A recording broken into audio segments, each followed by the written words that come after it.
안 됐겠죠. 제가 지금 네. 처음 하는 거니까. 네.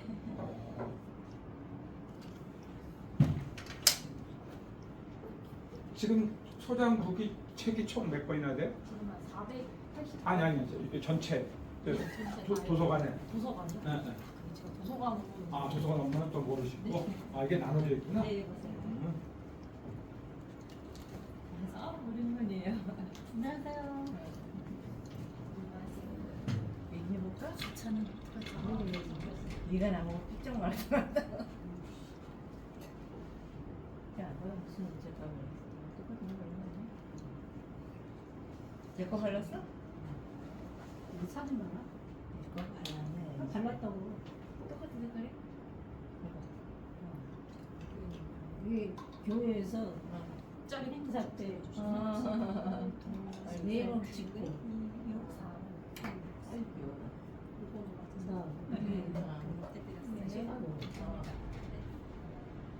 사대가 승희. 네. 6월달에 언제 오나? 오늘 올려놨어요. 올려놨어요? 네. 오전에 봤는데 없던데. 진짜요? 지금 올려놔가지고. 언제부터 접수해요? 2시부터라고 수업 끝나고 신청하시면. 올라왔어요? 네, 올려놨는데. 6월? 네, 근데 신청은 2시부터 연락. 2시부터요? 네. 화요일 목요일은 빼? 무슨 요일이야 대부분? 오늘 이번에 월요일이 좀 많아요. 월요일? 네. 알겠어요. 월요일인 거죠. 월요일이야? 월요일이야? 월요일. 월요일. 사투리야 월요일.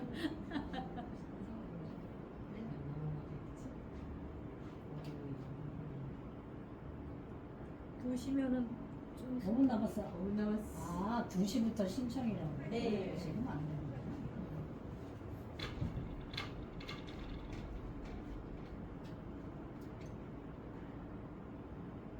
프로그램 눌러보자.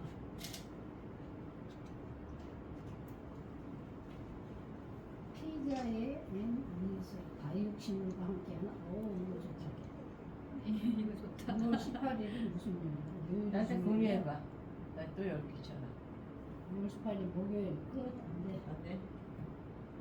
29일, 그걸 공유해봐. 23일, 이거는 지금 들어오는 거지. 그냥 29일. 참관계는 태교의 시간이고 29일은 29일 월요일이야. 그 13일 우리 모임 있어. 앞장에 있으시고 쓰시면 그렇게 성함 쓰시고 사인해 주시면. 일상적 AI 현재형. 그가 23일이야? 23일 무슨? 24일이야? 그래. 23 AI. 이걸로 어디 앉아? 23 화요일이네. 안 돼?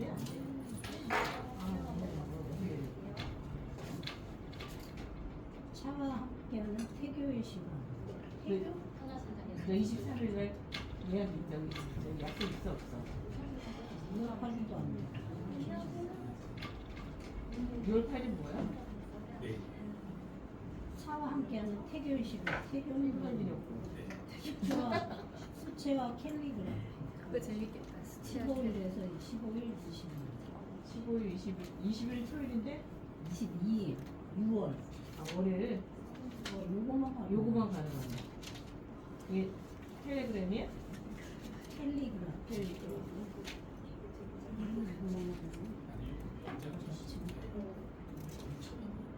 15, 20일. 야, 너 15 안 돼. 너 보름도 언제 간다 그랬지? 어머, 보름도네 그날이. 진짜 22년 하나만 가네. 보름도가 22일 아니야? 14, 15. 22일 하나만. 22일도 뭐야? 22일은 무슨 프로그램 있어? 아 진짜? 그게 영업하는 거야. 캘리그라피. 수채와 캘리그라피. 6월달에 학교 없네.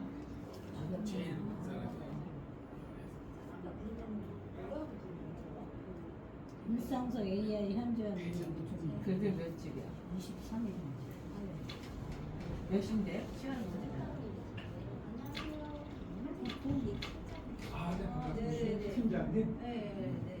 나랑 통화 팀장 국장님 아니었어?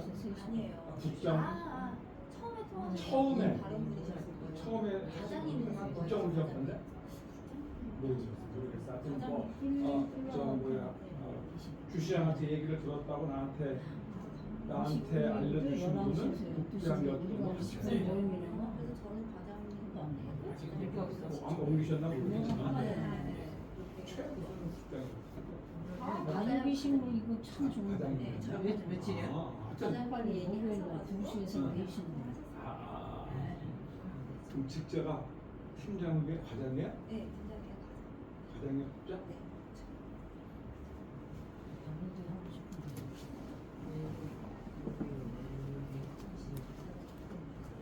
저희 여기 같은 휴방소이시거든요.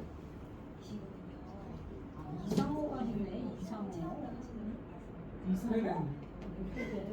저 스토리가 뭔데? 걔 퇴직했어? 초등교사가 되고 싶은 취소하지 않고 학생들에게 지금 왔다 갔다. 이상호 퇴직 아직 안 했어? 걔가 무슨 문제 없고. 이 친구는 저하고 이렇게 SNS로 통화하다가 제가 쓰기 손재료법을 만들었다니까 보내달라고 해서 제가 보내준 적이 있어요. 근데 오늘 강의를 들어도 되냐고 그래서 양주 사는데 모르겠다 와봐라. 남양주나 양주나. 근데 오늘 수강생이 없어서 괜찮을 것 같아요. 우리를 좀 네, 무슨 일인가. 현역 분위기 현역 원사이 군인이신데 글도 쓰시는 거예요? 왜 찾아봐야 돼. 장르들 시작할까요? 시를 쓰고 있어요. 네, 주십니다.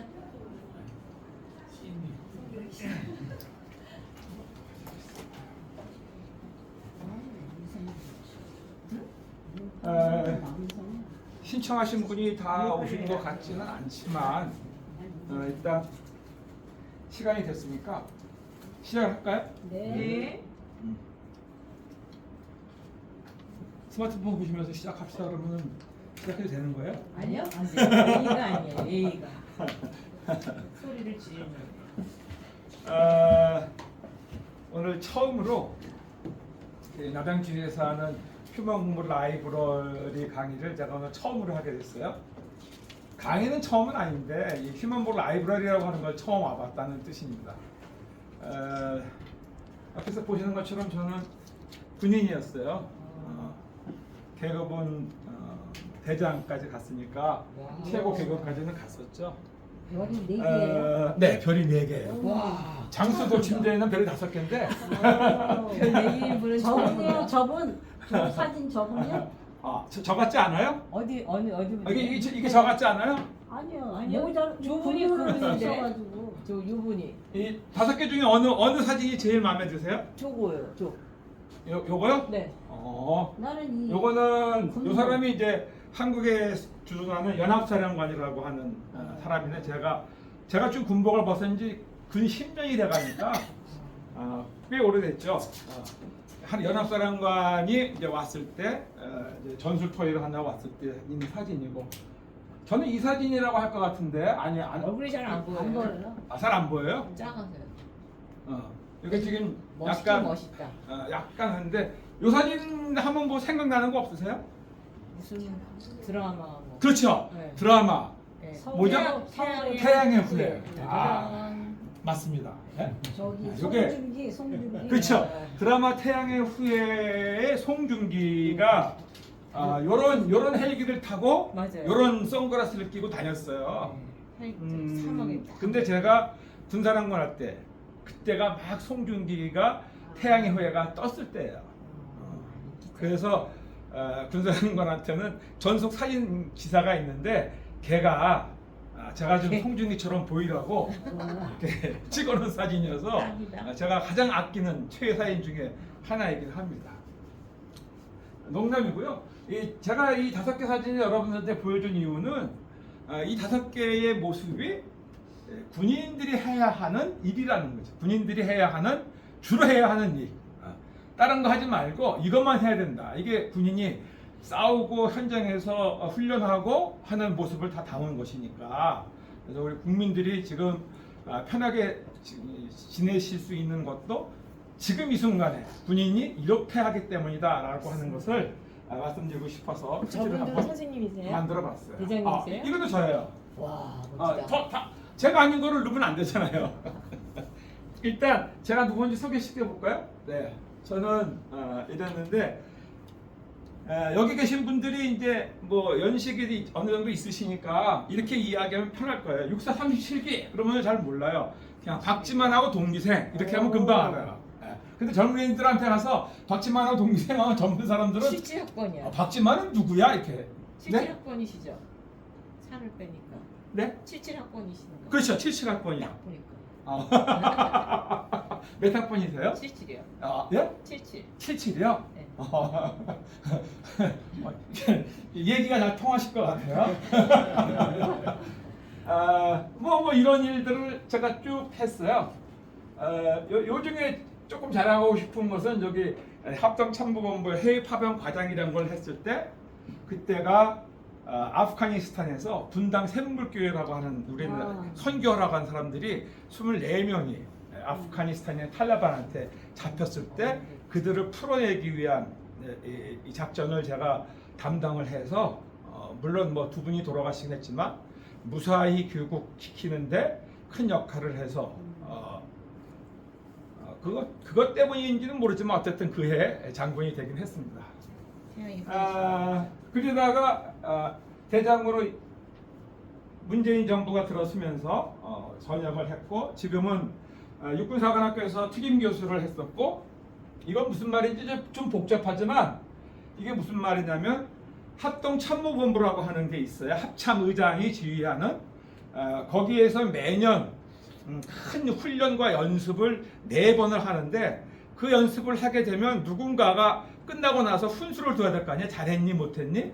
그러려면 합참의장보다는 조금 더 계급이 높아야 되고 기수가 빨라야 되고 선배가 하는 것이 맞기 때문에 그 역할을 제가 이렇게 했다는 것이죠. 그러니까 한반도에서의 전쟁이 일어났을 때 어떻게 싸워야 되고 무엇을 우리가 발전시켜야 된다 하는 것들을 제가 가르쳤던 지도했던 사람이니까 북한군한테서는 저를 잡아가면 아주 큰 이익이 되는 입장에 있었던 사람을 3년 동안 했었어요.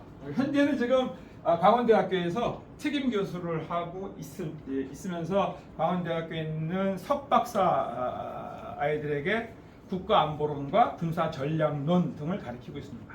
가르치는 군사전략론 중에 일부가 오늘 여러분께서 듣게 되실 손자병법이 포함되고 있어서 주광덕 시장이 개인적으로 뭐 저한테 휴먼 라이브러리라는 것이 있는데 장군님 한번 이렇게 와주셔서 할 수 없느냐라고 해서 제가 다른 일정이 좀 많아서 연기하다가 4월 달에 하려다 못하고 5월에 처음으로 이렇게 하게 됐습니다.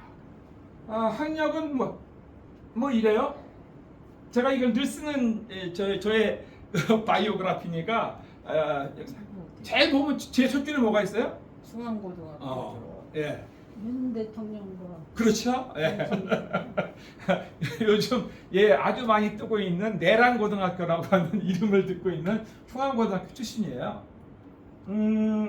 윤석열 대통령보다는 제가 2년 선배고 김영현 전 국방부 장관보다는 1년 선배예요. 그렇게 얘기하면은 제가 강의할 때마다 이 얘기를 하면 많은 사람들이 그런데 어떻게 장군님은 지금 감옥사 안 가 있고 여기서 강의하십니까? 이렇게 많은 사람들이 좀 물어봐요. 그거는 제가 전역을 하면서 나름대로 결심했던 게 있었기 때문이죠. 저는 정치 쪽은 가지 않겠다. 그것은 내 영역이 아니다. 나는 국가와 군이 키워줬던 지식과 경험을 나누면서 살고 싶다. 뭐 이런 생각을 했어요. 그래서 여러 가지 오퍼가 있었긴 했지만 내 일이 아닌 것 같아서 글로 가지 않았어요.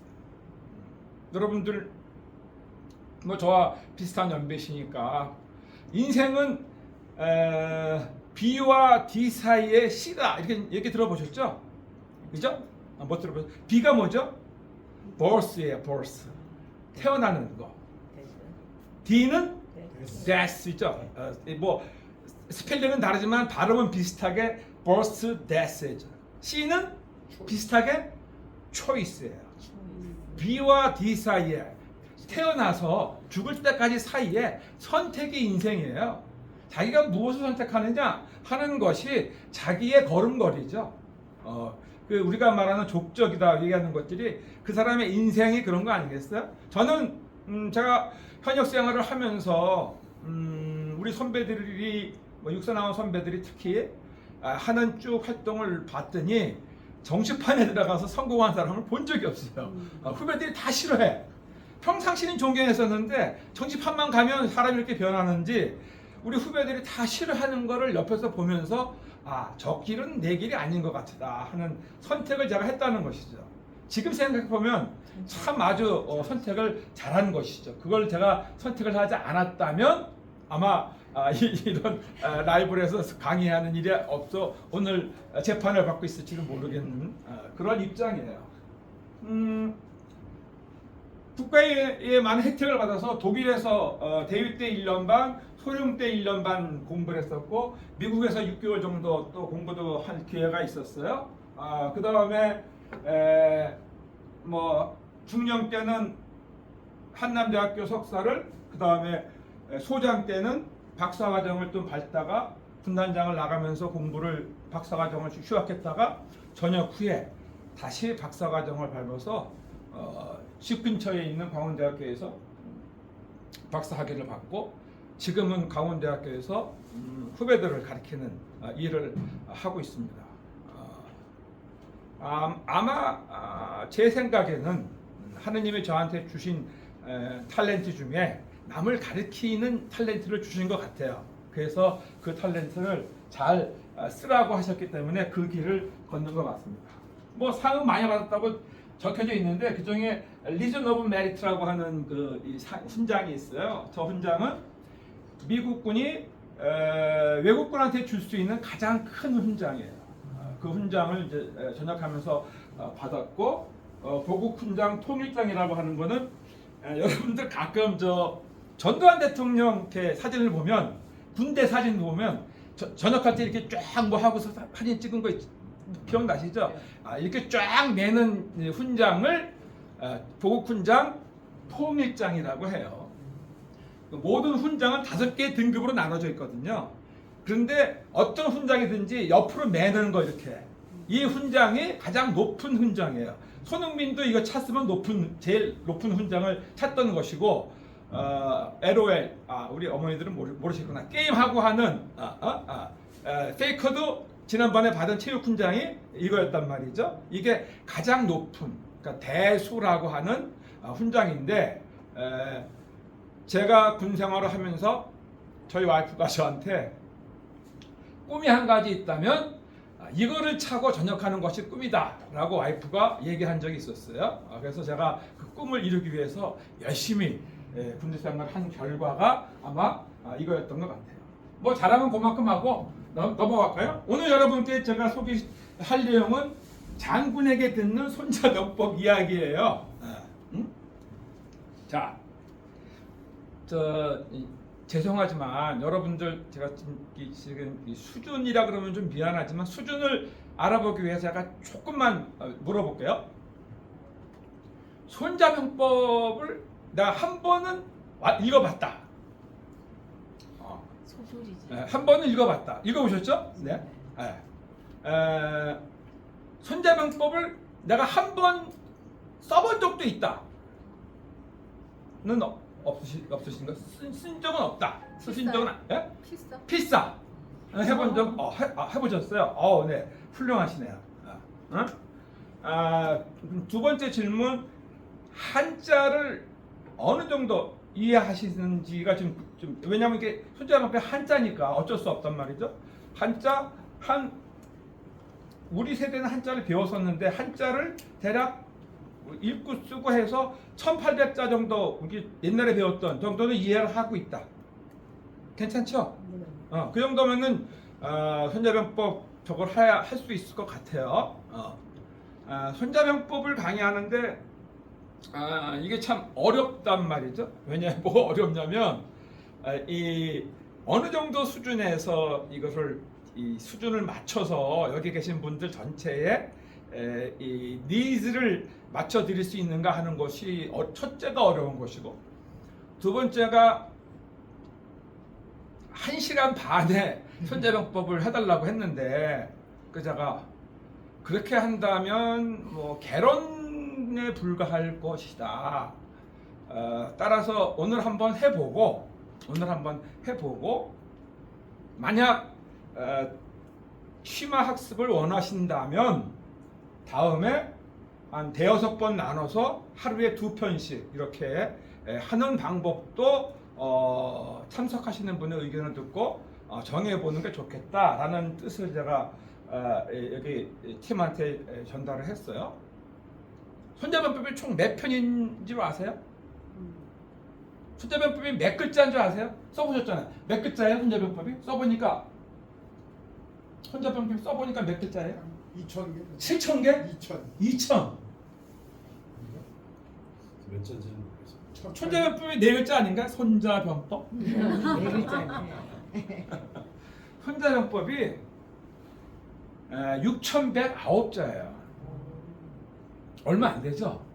한자로만 막 쓰면 6,109자예요. 여러분들 이렇게 그냥 A4지로 해서 출력을 뭐 글씨 호수의 문제가 있겠지만 작게 출력을 하면 A4지 2장 반이면은 손자병법이 다 출력이 돼요.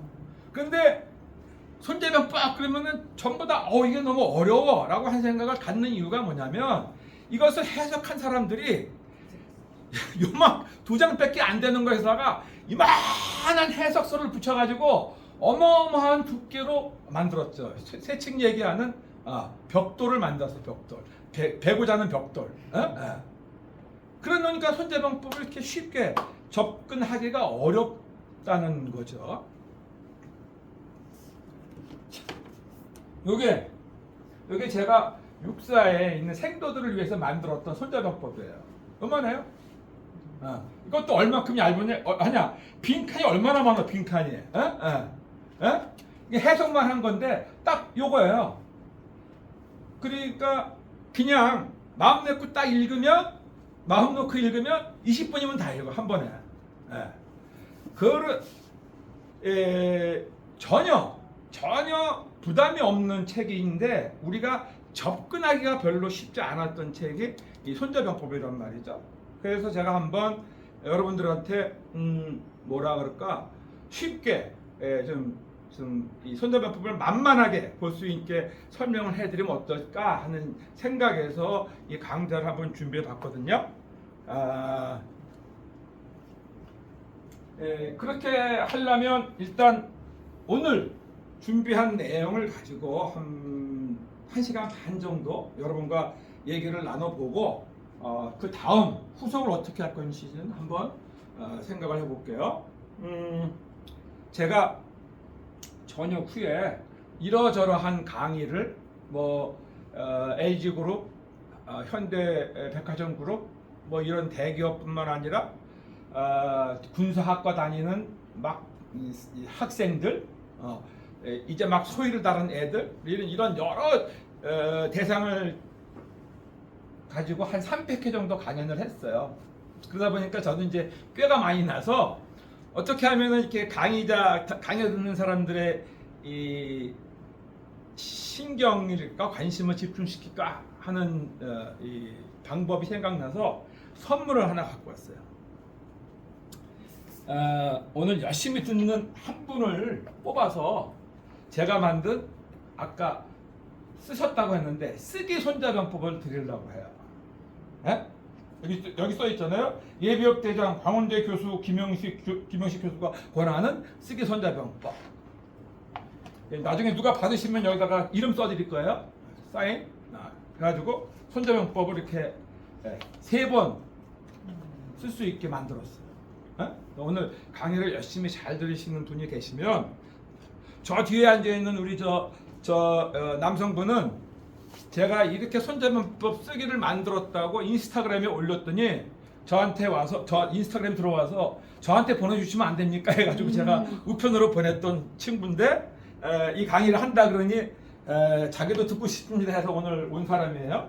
그러니까 저 친구는 이거 받을 자격이 없으니까 걱정하지 마시고 이 한 사람은 탈락, 저 뒤에 앉아 있는 우리 마누라도 탈락. 그러니까 네 분 중에 한 분이 받으시는 거니까 경쟁이 별로 심하지 않아요. 네? 그러니까 저랑 같이 문답을 잘하고 하시면 받을 수 있습니다.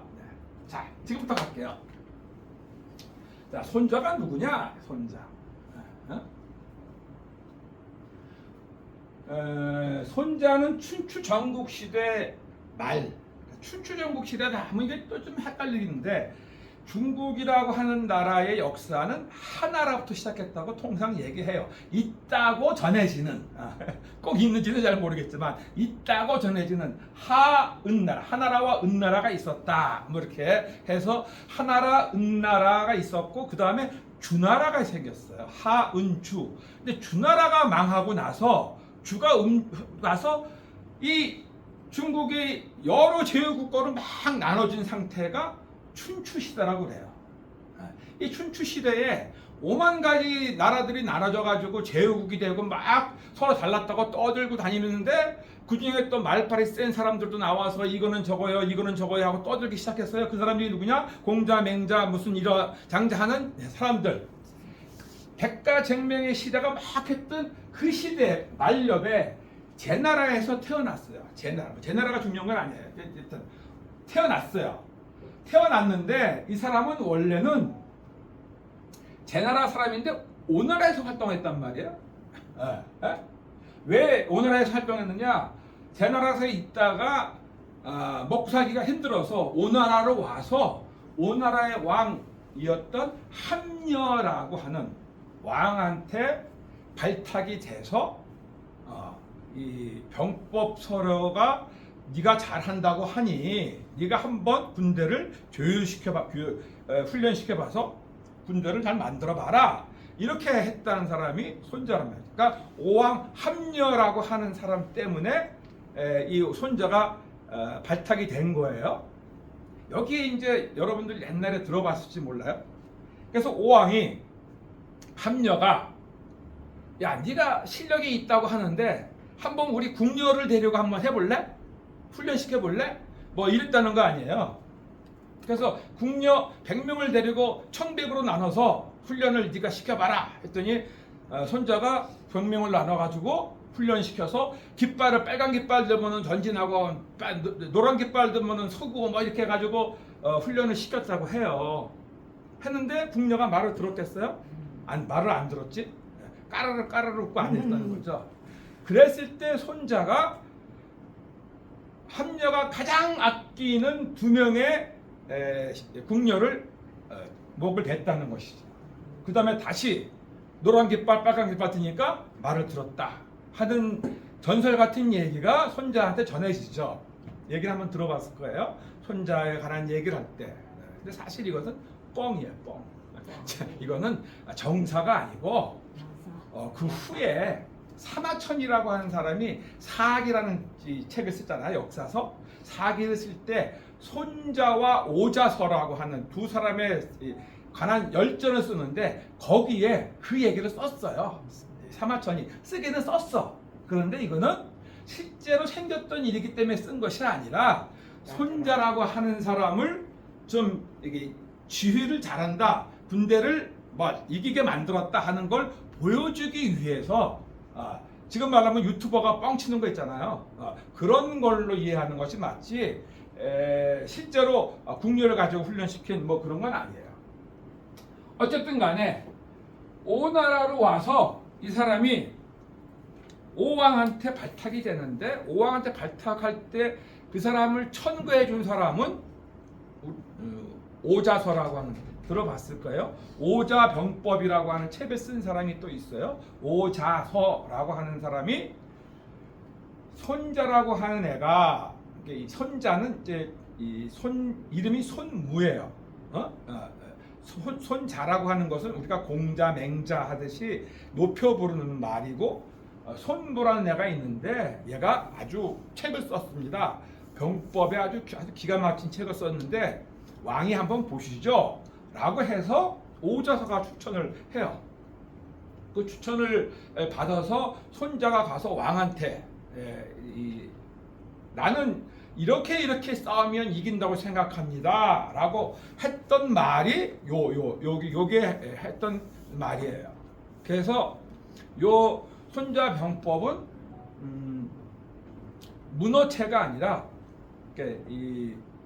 우리 문학을 쓸 때 문어체의 말이 있고 말하듯이 쓰는 구어체의 말이 있는데 요거는 구어체예요. 구어체.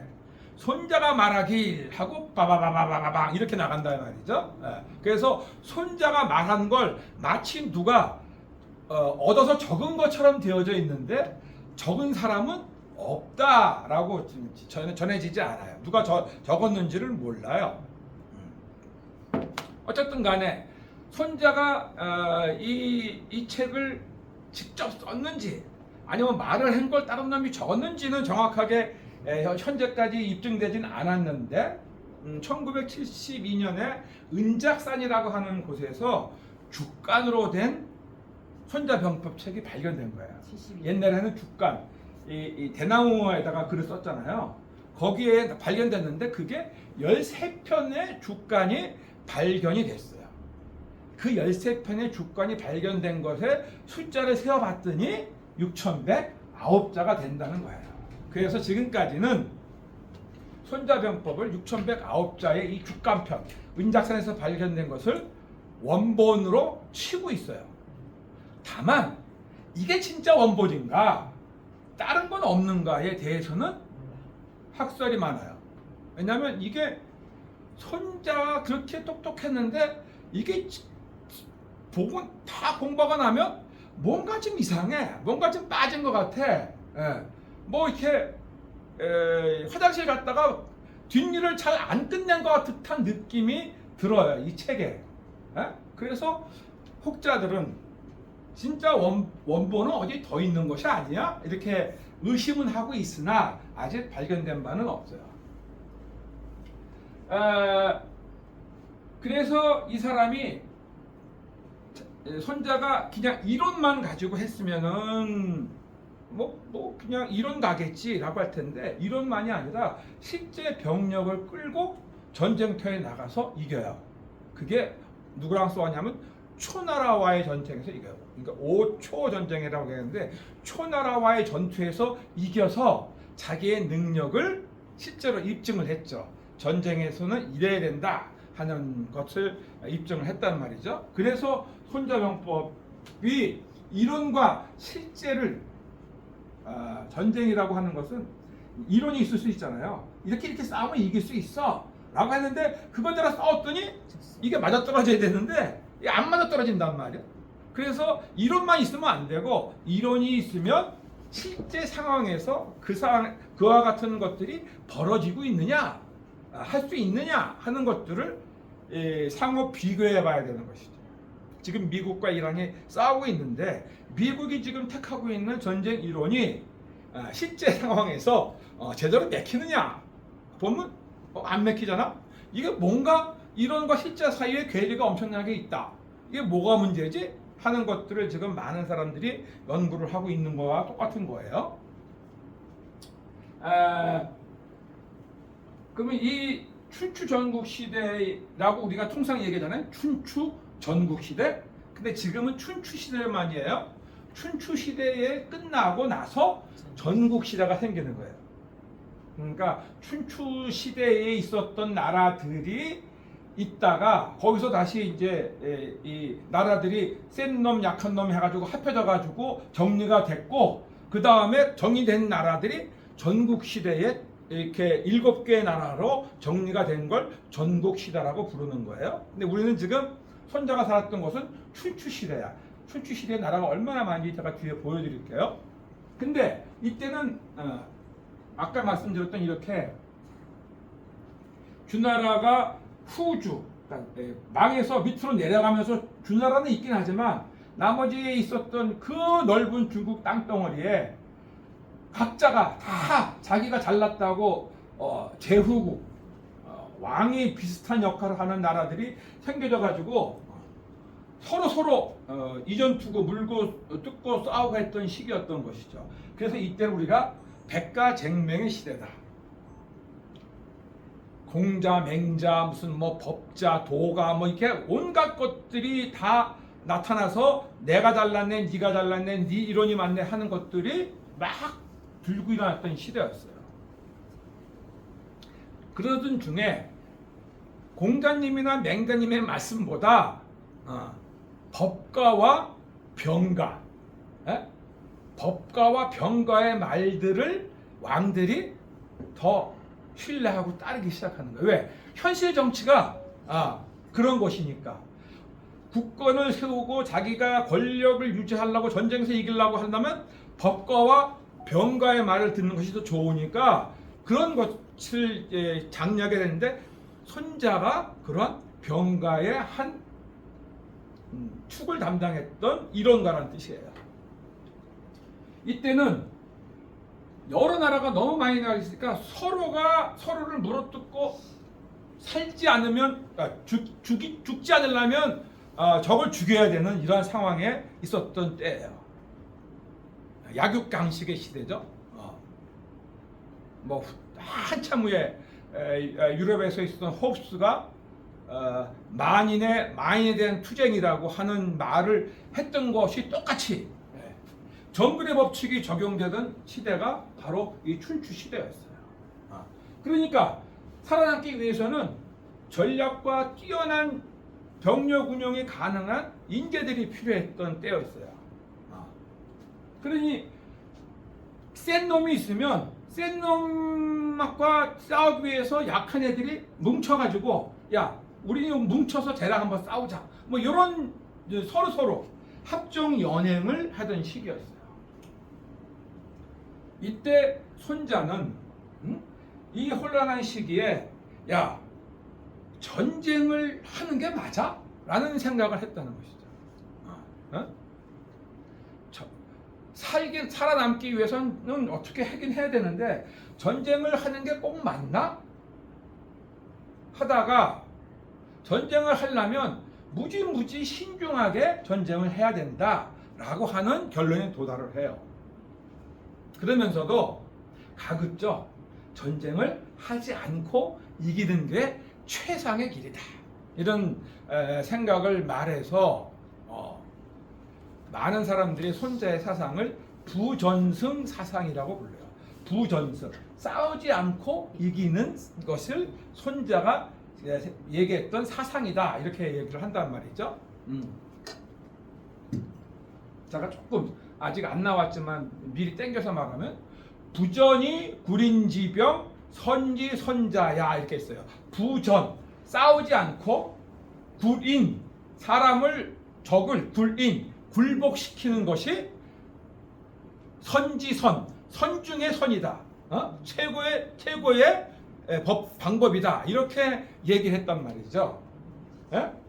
그러면서 손자는 어떤 것이 가장 좋은 방법이냐라고 굳이 싸운다면 안 싸우는 게 제일 좋지만 만약에 싸운다면 뭐가 제일 좋은 방법이냐면 첫 번째는 꾀로 싸우는 것이다. 벌모라고 했어요. 벌모. 꾀로 싸우는 것이다. 그러니까 무작정 근육의 힘만 믿고 그냥 막 대가리 쳐박고 싸우는 것이 아니라 머리로 싸우는 것이 첫 번째요. 두 번째는 벌교라고 그랬어요. 외교를 통해서 싸우는 것이다. 나 혼자 힘이 아니라 여러 이렇게 옆에 있는 놈들이 힘을 모아가지고 내가 무찔러야 할 적과 싸우는 것이 두 번째 잘 싸우는 자요. 가장 못 싸우는 놈이 벌공이다. 공격을 하는 놈이 가장 못 싸우는 놈이다. 이렇게 얘기를 했단 말이죠. 그러면서 만약 공격을 한다 하더라도 어떻게 해야 된다? 여러분이 많이 들어봤을 말이에요. 공격을 한다 하더라도 공격은 어떻게 해야 된다? 졸속, 빨리 끝내야 된다. 그래서 졸속이란 말 우리가 많이 쓰잖아요. 병문졸속이라고 본문에는 나와요. 병문졸속. 오래 끌어서 좋은 것은 없다. 무릇 전쟁을 한다는 것은 가급적 빨리 끝내야 된다라고 하는 것이 손자의 생각이었어요. 그 생각을 적은 책이 오늘 여러분이 지금 배우시게 될 손자 병법이라고 하는 것이죠. 그러니까 손자가 2500년 전의 사람인데 지금도 그 손자의 말이 틀리지 않고 지금의 세상에서도 적용되고 오히려 지금의 세상에서 더 가치를 인정받고 있는 이유는 뭐냐면 손자의 그 사상이 가장 인간의 보편적인 생각을 따르고 있기 때문에 하는 것이죠. 어느 한 극단을 가는 것이 아니라 인간이 가지고 있는 보편적인 마음, 그 심리를 잘 이해하고 거기에 따라서 어떻게 병력을 운영해야 된다, 전쟁을 준비해야 된다 하는 말을 손자가 설파했기 때문에 전쟁과 관련된 수많은 사람들이 얘기를 했지만 동서양을 막론하고 손자 얘기를 일단 우선 2500년 전 사람인데 1번으로 치는 거예요. 좀 뒤에 또 다시 한번 설명을 드리겠지만 일단 춘추 전국 시대의 그림이 이래요. 엄청 복잡하죠. 나라가 이렇게 많았어요. 그 중에 잠깐만요.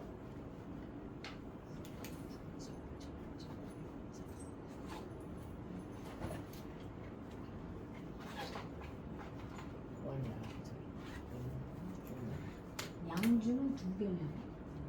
그 중에 보면은 이쪽에도 있고 저쪽에도 있네. 이게 안 먹네. 여기 안 먹네요. 여기 주나라가 보이죠, 그죠? 네. 주나라와 비슷해서 주왕실과 같은 성을 쓰는 제후들은 이런 색으로 돼 있고 주왕실과 다른 성을 쓰는 제후들은 녹색으로 돼 있고 막 이렇게 돼 있어요. 어마어마하게 많은 나라가 있잖아요. 이 중에 춘추 시대에 오패라고 써요. 가장 센 나라 5나라. 춘추 오패라고 불러요. 그 나라가 뭐 네모로 친 나라예요. 어떤 나라? 제나라, 오나라, 월나라, 초나라, 진나라. 이 5개 나라가 춘추 오패라고 하는 나라예요. 많이 들어봤던 나라들이에요. 그죠? 네. 손자는 어디서 왔다고요? 제나라에서 오나라로 왔단 말이죠. 네. 그 다음에 5월 동주란 말 들어봤죠? 네. 그게 이거예요. 오나라가 월나라가 다른 나라랑 싸우려면 초나라랑 싸우려면 오나라와 월나라가 같은 배를 타고라도 가야 된다 하는 말이 5월 동주에서 오나라와 월나라에서 나온 말이에요. 5월 동주라고 하는 말이. 이게 이 5개의 나라가 있어서 이 오나라가 요 초나라를 싸워서 이겼을 때의 장수가 바로 손자라고 하죠. 이게 지금 춘추 5패의 모습이었어요. 춘추 5패가 지나고 나서 전국 시대가 되잖아요. 전국 시대가 되면 다시 전국 7강이라고 하는 또 나라가 등장을 해. 전국 7강을 싹 쓸어서 통일한 사람이 누구예요? 진시황이에요. 그게 진나라야. 진나라. 요 진나라. 그게 진나라인데 황제를 처음으로 해먹었다 해서 처음 시자를 써서 진시황이에요. 시황이 아니라 황제를 처음으로 시작한 놈 해가지고 시황이야.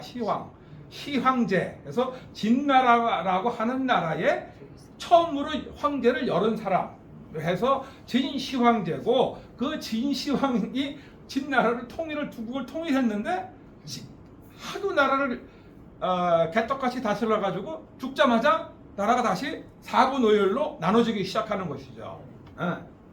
그래가지고 이제 또 서로 지가 잘났네 제가 잘났네 막 하고 하는 나라가 형성되는 것이죠. 그러다가 우리가 잘 아는 뭐가 생겨서 초나라와 한나라가 싸우는 거예요. 그게 초한전쟁. 초한전쟁을 가지고 만들어낸 놀이가 뭐예요? 장기예요. 잘하시네요. 장기 좋아하세요? 안 좋아요. 그게 장기야. 초나라고 한나라가 싸우는 게 빨간색과 파란색이 장기란 말이죠. 그 초한전쟁 이 끝나고 한참이 지나가지고 한 나라가 망하고 후한 시대가 지나가지고 저것 하다가 나타나고 한 나라가 이제 우리가 하는 삼국지 나라가 되는 거예요. 중국이요. 그때 삼국지에 있는 나라 중에 하나가 위나라란 말이죠. 위나라. 제가 왜 이 얘기를 하냐면 손자 때문에 하는 얘기야. 그냥 중국 역사를 향해 위나라라는 나라가 있는데 위나라의 승상이 누구였죠? 삼국지에 나오는 승상? 조조잖아요. 조조. 어? 그 조조가 나중에 위나라가 황제가 돼. 위나라의 황제가 돼요. 그 조조가 손자병법에 대해서 해석을 붙인 게 지금까지 가장 권위 있는 손자병법 해석서예요. 네? 그러니까 조조가 나간정이 쓴 삼국지연이라고 하는 소설책에 보면 아주 이 나쁜 사람으로 좀 묘사가 되지만 실제 조조는 대단히 뛰어난 책략가였어요. 그러니까 통일을 시키죠. 그리고 그 병법의 대가였어요. 특히 손자병법의 대가였다는 것이죠. 그러니까 다시 무슨 말이냐면 이 손자병법을 연구한 사람이 그 나라를 통일을 시키고 권력을 전쟁에서 갖게 되더라 하는 것이죠. 그렇게 쭉 나가다가 중국을 최근에 통일시켰던 사람이 손자병법의 열렬한 독자였어요. 누구였어요? 바로 마오쩌둥이었어요. 모택동. 모택동이 손자병법을 자기 머리맡에 해놓고 한시도 떨어뜨려 본 적이 없다라고 말할 정도로 손자병법의 골수 독서가였어요. 그래서 손자병법을 가지고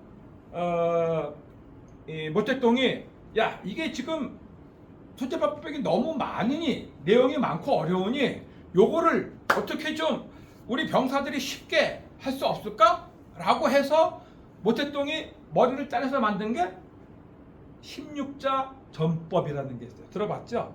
16자 전법이라고 있어요. 적어놓으세요. 16자 전법. 적진아퇴. 적이 쫓아오면 아퇴. 우리는 도망간다. 그 다음에 적주아요. 적이 주둔하면 우리는 요란시켜서 피곤하게 만든다. 적퇴아추. 적이 퇴각하면 우리는 쫓아가서 못살게 군다. 이런 하나가 제가 갑자기 생각 안 나요? 이렇게 해서 얼마나 쉬워. 요 16글자를 가지고 전쟁을 한 거야. 그래서 모택동이 적은 병력으로 장개성의 군대를 이겨서 중국을 먹게 된 것입니다. 그 정도는 마오쩌둥이 손자병법의 아주 달인이었다고 하는 거예요. 또 여러분들은 잘 모르시겠지만 베트남이 처음에는 불란서의 식민지였어요.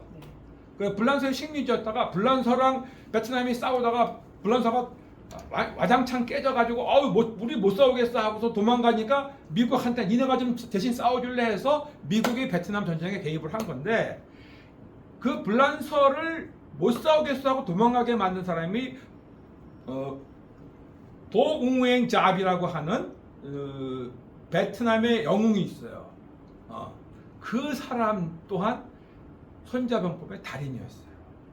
그 사람도 손자병법에서 배운 법을 가지고 적은 인원으로서 불란서군을 못살게 굴어가지고 전쟁에서 승리를 해서 불란서군이 두 손 들고 베트남을 떠나게 만들었다는 것이죠. 이렇게 많은 역사의 영웅들이 이 손자병법을 가지고 싸워서 이겼다는 것이죠. 그 중에 가장 대표적인 사람이 우리가 숭황의 맛이 않는 이순신 장군이었어요. 이순신 장군님이 쓴 난중일기라고 하는 일기서에 일기서에 보면 손자병법에서 쓰는 구절들이 무수히 많이 나와요. 꼭 그렇게 똑같이 쓴 건 아니지만 손자병법을 약간 이렇게 패러디했다고 그럴까 손자병법을 자기만의 해석으로 이렇게 틀어서 썼지만 자구는 손자병법에서 나왔던 이런 글자를 쓴 것이 엄청나게 많아요. 그래서 우리가 이순신 장군이 23번 싸워서 23번 다 이겼다고 얘기를 하잖아요. 손자병법에 보면 이런 얘기가 나와요. 입어 불패지지. 입 쓴다. 불패지지. 패하지 않는 곳에 서서 이라고 하는 것은 이렇게 and라고 칠판이 없어서 그러네. and 불실이 적지패야. 저기 그 패하는 순간을 잃지 않는다. 이게 손자병법에서 손자가 한마디다. 패하지 않는 곳에 서서 어디 곳에 싸우면 이긴다 하는 장소를 자기가 찾아내서 거기서 적이 지는 그 순간을 잃지 않고 싸우면 이길 수 있다. 이렇게 했단 말이에요. 그 싸움이 뭐예요? 이순신이 그렇게 싸웠던 것이 바로 명량이에요. 입어 불패지지. 지지 않을 곳을 찾아낸 곳이 바로 울돌목 명량이었던 거예요. 그것을 찾기 위해서 이순신은 마을에 있는 혼자만이 아니라 어민들까지도 다 불러서 어디서 싸워야 좀 좋은지를 서로 들었다는 것이죠. 이게 이순신의 뛰어난 점이군. 그것이 바로 손자병법에서 장수가 어디서 싸워서 싸워야 될지를 안다. 그래 하면서 불실 적지 패야라고 하면서 그 다음 말이 우리 장원사는 들어봤을지 모르지만 아주 유명한 선승 이후 구전이다. 이렇게 말이 그 다음에 나오는 거야. 선승 이후 구전. 먼저 이겨놓고 싸운다. 선승. 먼저 이겨놓고 and 구전. 싸움을 구한다. 싸운다. 이게 손자가 싸우는 방법이었어요. 요새 말로 하면은 요새 말로는 쉐이핑 오퍼레이션이라고 영어로 얘기해요. 오퍼레이션을 쉐이핑하는 거야. 이렇게 내가 이길 수 있는 환경을 쫙 만들어 놓고 싸움을 하는 거예요. 이거를 이미 2,500년 전에 손자가 얘기했단 말이에요. 근데 요새 미군이 그것을 가리켜서 쉐이핑 오퍼레이션이라고 하는 영어로 만들어서 쓰고 있어요. 그 먼 역사적 차이를 두고 이미 손자는 그 얘기를 먼저 했다는 것이죠. 또 우리가 잘 알고 있는 이거 아니구나. 우리가 잘 알고 있는 나폴레옹도 손자병법의 달인이었어요. 이순신은 손자병법을 통해서 조선을 구했지만 나폴레옹은 손자병법을 배워가지고 유럽을 전부 자기 지배하에 두려고 하는 욕심을 어마어마하게 부리다가 엄청난 사람들을 불행하게 만들었죠. 물론 뭐 나폴레옹의 업적도 있어요. 지금 뭐 파리 가보면 파리는 나폴레옹이 그 당시에 했던 것 가지고 지금도 먹고 살고 있으니까 나폴레옹의 업적도 큰 것은 사실이지만 나폴레옹이 저 스페인으로부터 영국, 저 러시아 모스크바까지 그 모든 전쟁에서 데리고 다니면서 죽였다고 하면 안 되죠. 하여튼 죽은 피야 간에 죽은 사람만 1,000만 명이 넘어요. 나폴레옹의 전쟁을 통해서. 근데 이게 과연 선한 마음으로 이 프랑스의 이 평화를 위해서라면 이해가 되는데 그게 아니라 제국주의, 그러니까 모든 것들을 자기의 지배하에 두려고 했던 헛된 욕심이라고 한다면 손자의 생각하고는 전혀 달랐던 거죠. 공부는 했는데 쓰는 방법은 서로 달랐다고 하는 거예요. 많은 얘기하잖아요. 이슬을 누가 먹느냐, 독사가 먹으면 독이 되는 것과 같은 거예요. 누가 먹느냐에 따라서 그 결과는 달라지는 법이거든요. 그러니까 여러분들도 손자의 이제 지금부터 시작하는 손자병법의 얘기를 들으시면서 어떻게 이것을 나한테 적용할까 하는 것들을 한 번쯤 생각해봤으면 좋겠다 하는 겁니다. 자, 제가 이제 앞에서 잠깐 얘기했어요. 손자방법은 총 13편이다. 근데 오늘 13편을 전부 설명하기에는 너무 어려워요. 그래서 오늘 설명은 개론이니까 대략 손자병법이 어떻게 구성되어 있으며 그 중에 핵심 구조는 뭐냐, 우리가 많이 알고 있는 핵심 구조는 뭐냐 하는 것만 제가 간략하게 설명해 드리는 순으로 하려고 해요. 아까 얘기했죠? 6109자로 구성되어져 있다. 자, 하나 질문해 볼까요? 손자병법 읽으셨다. 그러니까 손자병법 중에 제일 기억에 남는 말이 뭐예요? 싸우지 않고 이기다. 네? 싸우지 않고 이기다. 아니 그러니까 싸우지 않고 이긴다. 저 한자 몰라요. 한자 몰라요? 손자병법 하면은 제일 먼저 머리에 떠오르는 게 있잖아요. 많은 사람들이 얘기하는데 지편지기면 지피지기. 그렇죠. 지피지기면 지피지기면 백전백승이다. 아, 응? 많은 사람들한테 손자병법 한마디 해주십시오라고 하면은 지금 말씀하신 말을 다 해요. 그런데 이 말은 손자병법에 없어요. 없어요.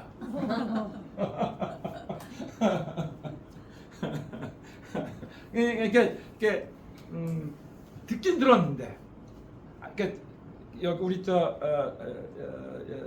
이분의 수강생님의 잘못이 아니라 많은 사람들이 그렇게 잘못 들어서 그게 전파를 계속 그렇게 잘못 가서 그러는 거예요.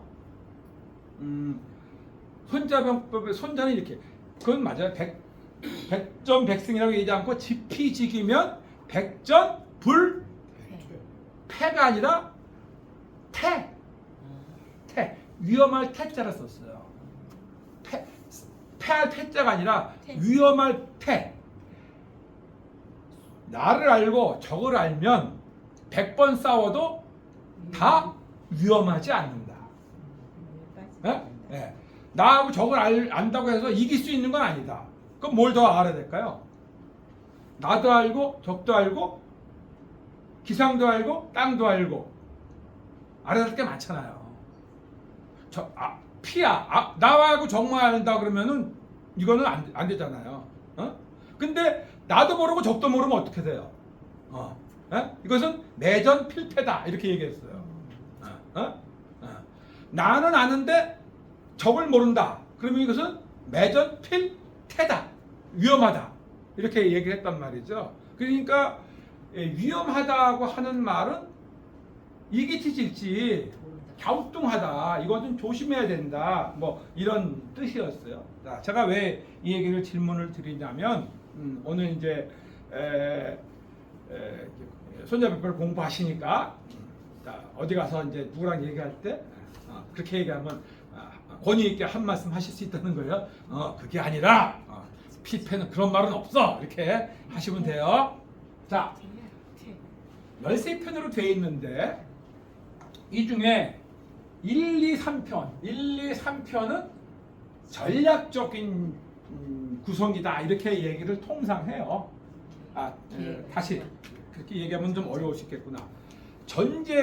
전쟁이라고 하는 것을 가지고 군사력을 운영하는 것을 세 단계로 나눠요. 이렇게.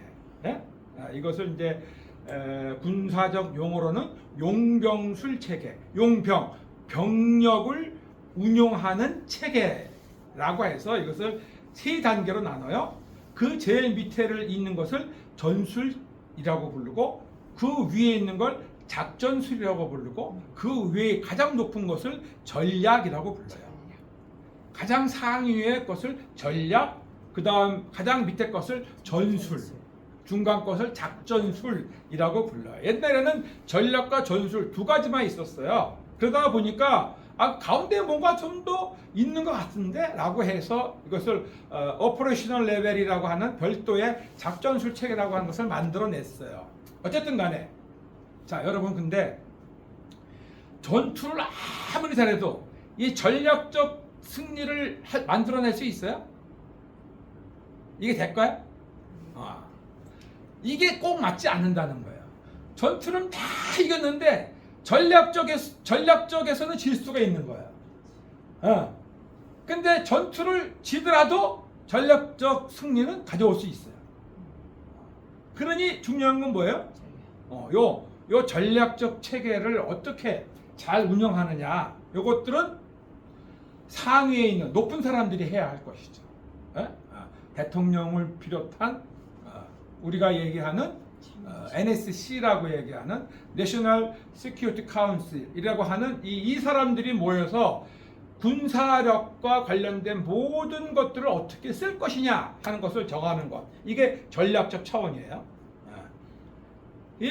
그것이 바로 요 세 편이 전략적 차원이다. 나머지 여기서부터 13편까지는 전술적 차원이다. 왜냐하면 손자가 이걸 할 때는 아까 얘기했던 작전 술적이라고 하는 것은 없었으니까, 전술과 전략으로만 나눴으니까 대략 그렇게 보면 된다. 그러면은 무슨 뜻일까요? 이것은 총론 같은 것이고 여기는 개론 같은 것이다. 전쟁의 하나하나의 개론 같은 것이다 라고 하는 것으로 이해하시면 돼요. 알겠죠? 네. 자, 지금부터 그럼 하나하나씩 가볼까요? 근데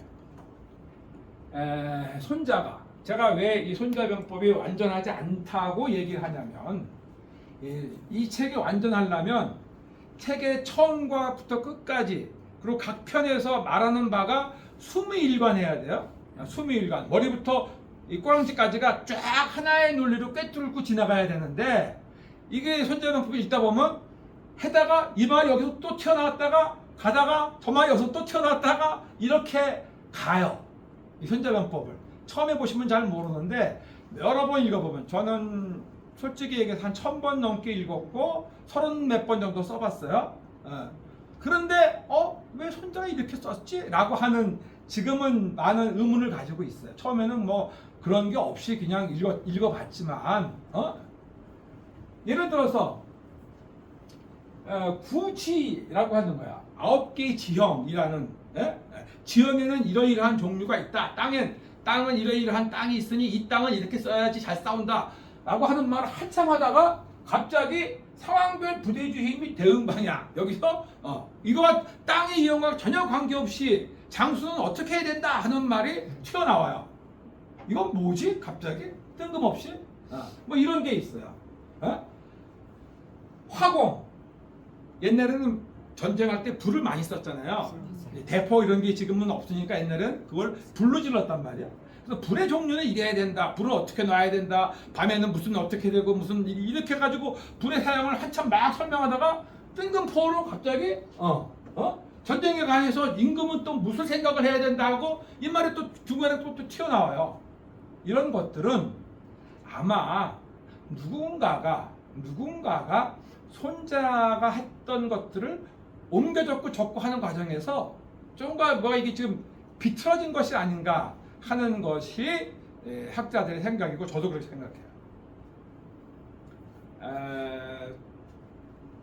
만약 손자가 다시 태어나셔서 지금 시대에 살고 계신다면 이렇게 썼을까라고 묻는다면 저는 아닙니다 라고 대답합니다. 손자 같은 천재가 지금 전쟁 모습을 보고 이렇게 쓰지는 않았을 것 같아요. 그런데 옛날 그 아무리 천재라 하더라도 그 시대의 이 한계를 뛰어넘을 수는 없는 거죠. 아무리 손자가 천재라 하더라도 지금 얘기하는 사이버 전쟁 이런 것들을 얘기할 수는 없잖아요. 휴머노이드로 이런 뭐 로봇을 가지고 싸우겠다 이런 얘기를 손자가 말할 수는 없단 말이죠. 그런데 지금 상황에서 손자가 태어나서 전쟁을 본다면 어떻게 쓸까? 이런 것을 가지고 쓴다고 하더라도 어떻게 쓸까 하는 것을 생각해 보면 재미있을 것 같아요. 그래서 제가 시간이 되면 쓰고 싶었던 책이 그거였어요. 내가 만약 손자라면 이렇게 쓰겠다라는 책을 구상 중에는 있어요. 자, 한번 가볼까요? 지금부터 한번 쭉 읽어볼 거예요. 자, 시계는 뭐냐? 아까 얘기했어요. 병법서 13표 중에 총론이자 가장 기본이 되는 것이다. 원래 주간편에는 시자가 없이 개만 나왔어요. 개자만 나왔는데 개자가 나온 게 이상해서 이게 시자를 더 붙여서 그 다음부터 해석한 사람들이 시개라고 했어요. 손자병과 첫머리, 첫장 첫머리가 이렇게 시작해요. 병자 국지대사. 여기 지금 병자는 뺐지만 병자 국지대사. 전쟁이라고 하는 것은 국가의 엄청나게 큰 일이다. 사생지지, 죽고 사는 일이다. 그러니 또한 존망, 나라가 있기도 하고 없어지기도 하는 일이다. 그러니 불가불찰ля라. 살피고 또 살피지 않을 수가 없다. 라고 했어요. 그게 첫 귀절이야. 병자 국지대사. 그러니 전쟁을 절대로 함부로 해서는 안 된다. 라고 하는 것이 손자의 이 첫마디에서 시작되죠. 여러분들 그런 얘기 들어봤어요? 작가에게 첫말, 첫머리, 글에 쓰는 첫머리는 신의 선물이다 하는 말 들어보셨죠? 첫머리를 어떻게 시작하느냐가 그 책 전체를 좌우하는 거예요. 그래서 연설 같은 것도 첫말을 어떻게 때리느냐라고 하는 것이 그 연설의 본질을 나타내는 거예요. 근데 이 첫머리에서 손자가 병자 국지대사, 진짜 전쟁은 죽고 사는 문제니까 엄청나게 고민해야 됩니다 라고 왕한테 얘기를 한 거예요. 자, 이 당시의 전쟁은 아까 얘기했잖아요. 주로 무슨 전쟁이냐면 원정 전쟁이야. 가만히 있어서 싸우는 게 아니라 다른 나라를 치려고 가서 싸우는 전쟁이야. 나가야 되는 거야. 사람들을 모아놓고 나가야 되는 것이지. 병력, 장비, 물자 다 챙겨서 나가야 돼. 그러려고 하니까 얼마나 많은 전쟁 준비가 필요하겠어요. 그런데 갖다 받고 공격하는데 적은 가만히 있는 게 아니라 방어하는 놈은 성도 있고 막 하잖아요. 그러니까 성을 막 기어 올라가고 막 해야 되잖아. 그래서 손자는 성을 기어 올라가게 만드는 장수가 가장 멍청한 놈이다. 이렇게 얘기를 하는 거예요. 성을 기어 올라가게 해서 부하들을 죽이는 놈이 그 장수는 진짜 하칠이다. 이렇게 얘기를 해요. 그래서 아까 얘기했지만 벌고 성을 직접 공격하는 것은 무식한 놈이다. 이렇게 말을 한다는 말이죠. 그렇기 때문에 전쟁을 일으키려면 5가지의 일과 7가지의 계산을 해봐서 어느 것이 낫는지를 따져보고 난 다음에야 전쟁을 일으켜야 된다라고 왕한테 얘기를 하는 거예요. 그게 5,4,7계라고 하는 거예요. 그 5,4가 뭐냐면 도, 천, 지, 장, 법 5가지예요. 5,4가 경치, 5,4, 교지, 계, 이색, 기정 5가지 요건과 7가지를 비교를 해서 적과 나를 비교해 가지고 거기에 따라 그 결과에 따라서 전쟁을 해야 말지를 따져야 됩니다. 이렇게 얘기했어요. 5가지가 바로 첫째는 도. 하늘의 도는 누가 가지고 있느냐? 천. 지금 기상, 기후는 어떠냐? 땅, 지형은 지금 누가 좀 더 공격하고 방어하기 유리하냐? 장, 장수는 어느 나라가 더 유능하냐? 법, 군대 규율은 누가 더 잘 지키느냐? 이런 것들을 잘 이렇게 따져보면 할 수 있잖아요. 비교해 볼 수 있잖아. 이렇게 해보면 우리가 세네. 그러면 전쟁을 일으켜라. 근데 이게 안 되겠네? 라고 하면 전쟁을 하면 안 된다. 이렇게 손자가 얘기했던 것이죠.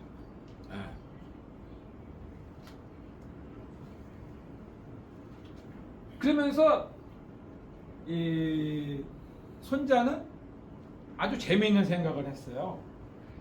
전쟁이라고 하는 것은 전부 속임빨이다. 전부 뻥치는 거다 했어요. 병자 궤도야. 병자. 병이라고 하는 것은 전쟁, 병력도 되지만 주로 전쟁이라고 번역돼요. 병자는 궤도다. 속이는 것이다.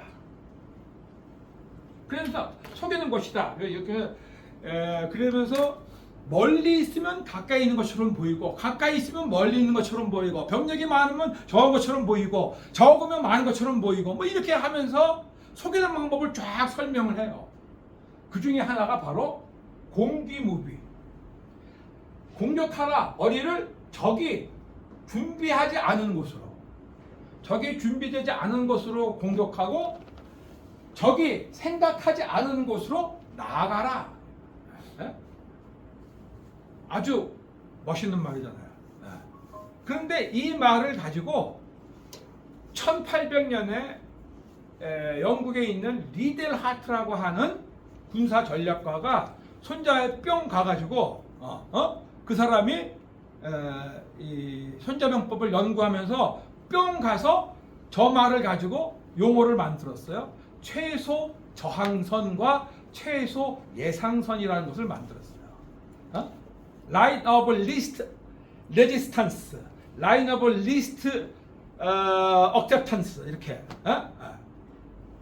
요 말이에요, 요 말. 적이 전혀 예측하지 못하는 곳으로 나아가라. 적이 전혀 못하는 방비 안 한 곳으로 공격해라. 말이 쉽잖아요. 그런데 그것을 생각해내고 처음에 생각하고 정립해서 설파한다는 건 쉬운 일은 아니었을 거예요. 그러니까 전쟁을 하기 전에는 반드시 계산하고 적이 모르도록 해야 된다 하는 것이 손자의 핵심적인 사상이었어요. 전쟁 2부는 이제 작전편이에요. 2편은 전쟁에는 제가 여기 다임이라고 DIME라고 썼는데 이 다임이라고 하는 전쟁 요소가 4가지 요소가 있다고 얘기를 해요. 전쟁학에서 다임은 뭐냐면 디플로마시 외교예요. I는 information 정보, E는 economy 경제, M은 military 군사예요. 그 중에 손자는 이를 많이 강조했어요. 경제를. 왜냐하면 이 전쟁을 하려면 얼마나 많은 군비가 필요하냐, 돈이 얼마나 많이 드느냐. 그런데 그것을 따지지 않고 전쟁을 했다가는 나라가 망한다. 그러니 그걸 다 따져봐야 된다라고 하면서 일을 했어요. 그러니 중요한 건 뭐다? 어설프더라도 빨리 끝나는 것이 좋다. 그래서 병문졸속이다. 아까 얘기했죠. 전쟁에서 어설프다 빨리 끝내는 건 좋지. 오래 끝나는 것은 들어보지 못했다. 병기승 불기구. 전쟁은 승리하는 것이 좋은 것이지 오래가는 것이 가치 있는 것이 아니다라고 해서 손자는 부전승 사상일 뿐만 아니라 만약에 싸운다면 속전속결 빨리 끝내야 된다. 자, 여러분 만약에 우리나라가 북한과 전쟁을 한다 그러면 전쟁을 하면 안 되겠지만 억제를 해서 이겨야 되겠지만 만약에 전쟁을 한다 그러면 치고받고 싸워서 한 3년 싸웠다. 근데 통일을 했다. 우리나라 이겼다. 그 전쟁을 할 필요 있어요? 없어요. 없어. 그러면은 아마 우리나라는 다시 석시로 돌아갈 거예요. 통일된 대한민국이 세계에서 가장 가난한 나라로 돌아갈 거라는 말이에요. 그렇게 전쟁하면 안 돼요. 가장 빨리 만약에 전쟁을 한다 하더라도 가장 빨리 이길 수 있는 방법을 찾아내야 한다는 것이죠. 세 번째가 모공이에요.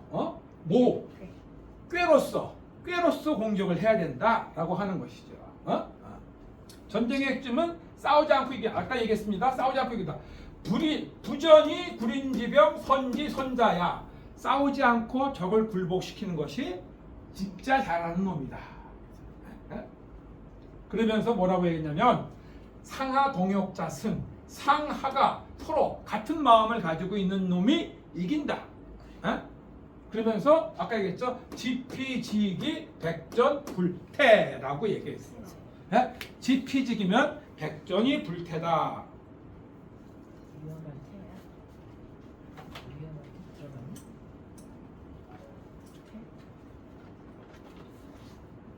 저도 너무 글씨가 작으면 안 보여서요.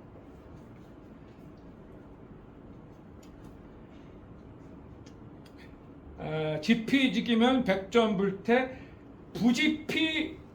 부지피지기면 일승일부. 적을 알지 못하는데 자기는 알고 있으면 일승일부. 한 번은 이기고 한 번은 져. 그런데 부지피 적도 모르고 나도 모르면 매전 필패, 매번 싸울 때마다 위험하다. 이렇게 얘기를 했단 말이죠. 예? 예. 원문에 그렇게 돼 있어요. 다음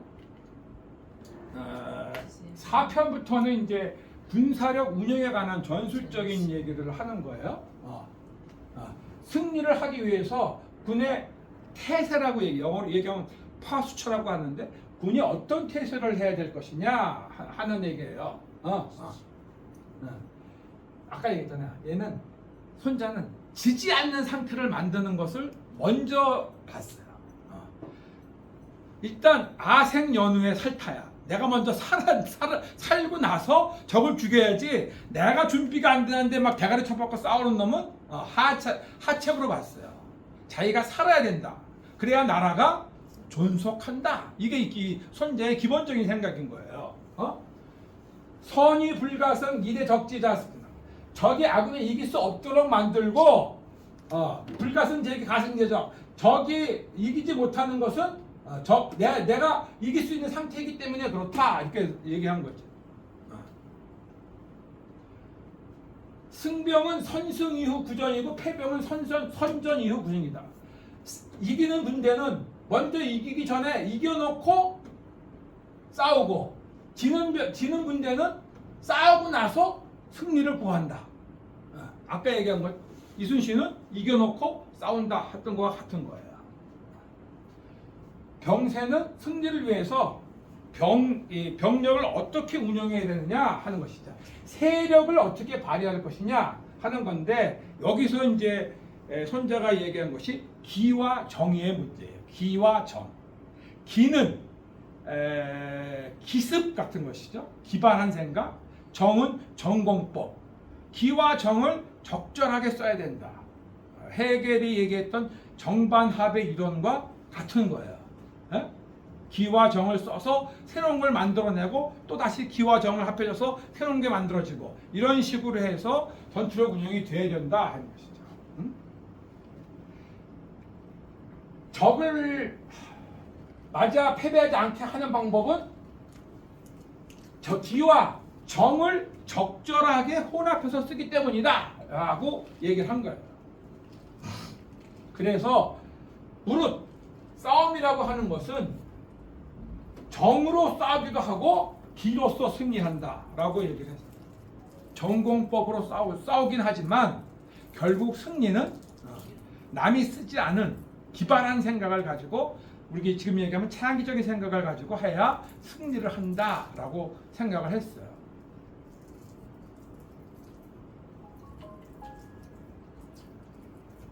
허신 손자가 얘기했죠. 손자는 이 전쟁이라는 것이 전부 다 사깃발이다 그랬단 말이야. 아까 병자 궤도야 사깃발이라고 했기 때문에 허한 곳과 실한 곳을 잘 찾아야 된다. 내가 허한 곳은 실하게 보여야 되고 저기 허한 곳은 찾아서 공격해야 되고 이게 기본 개념이에요. 그래서 부라고 하는 것은 무릇이라는 뜻이에요. 부, 병영상수. 이게 이제 노자의 사상과 비슷하잖아요. 상선약수. 가장 뛰어난 최고의 선은 물과 같다라는 얘기 들어보셨죠? 그것과 같은 얘기예요. 병영상수. 가장 최고의 병력 운영의 모습은 물과 같아야 된다. 물은 어떻게 해요? 가다가 막히면 돌아가고 높은 데 있으면 떨어지고 뭐 해가지고 나중에 흘러서 바닥까지 간다. 이게 지금 상선약수란 말이죠. 그것처럼 병력의 운영도 피고의 추하. 높은 곳에서 낮은 곳으로 떨어지듯이 물은 그렇게 떨어지듯이 병력은 피실이 격허 적이 실한 곳을 피하고 허한 곳을 쳐야 된다. 이렇게 얘기합니다. 수지형, 병지형을 얘기합니다. 물은 그렇게 흐르는 것처럼 병력도 그렇게 운영돼야 된다. 고로 병무성쇠 무향. 군대에는 무향상 항상 형태가 똑같은 것은 아니다. 그러면 안 된다. 그것은 늘 바뀌어야 된다. 상황에 따라서 모든 군대의 형태는 운영은 바뀌어야 된다. 그렇게 해서 모든 변화를 따라서 승리를 취하는 자가 위지신. 내가 아침에 보니까 틀렸더라고요. 신이 아니고 이게 편신자가 아니라 귀신 신자예요. 그런 자를 가리켜서 신이라 부른다 했는데 이게 잘못됐더라고요. 그러니까 상황 변화에 따라서 병세를 그때 바꿔서 운영할 수 있는 자, 그런 지휘관, 그런 장수를 가리켜서 신이라 부른다. 그래서 우리가 이순신 장군을 군신이라고 부르는 거예요. 군신. 이순신을 군신이라고 불렀어요.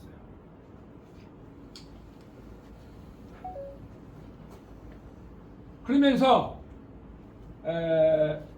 손자는 고로 형인이, 여기서 인이라고 하는 것은 사람뿐만 아니라 부대를 다 나타내는 거예요. 형인이 아무형. 적은 형태를 갖추게 해놓고 아무형, 나는 형태가 없게 하는 것이에요. 제가 가장 좋아하는 구조 중에 하나예요. 형인이 아무형. 이게 최고의 용법법이죠. 적은 형태를 드러나게 만들어내고 나는 어디 있니 적이 못 찾게 해. 이게 허실이죠. 허실. 적이 나를 모르니까. 지금 이란과 미국하고 전쟁을 하는데 무스타파가 어디 있는지 모르잖아. 못 찾아내잖아요. 그게 무형인 거죠. 즉 아전이 이 적분, 나는 온전히 하나로 합해져 있는데 적은 나눠버려.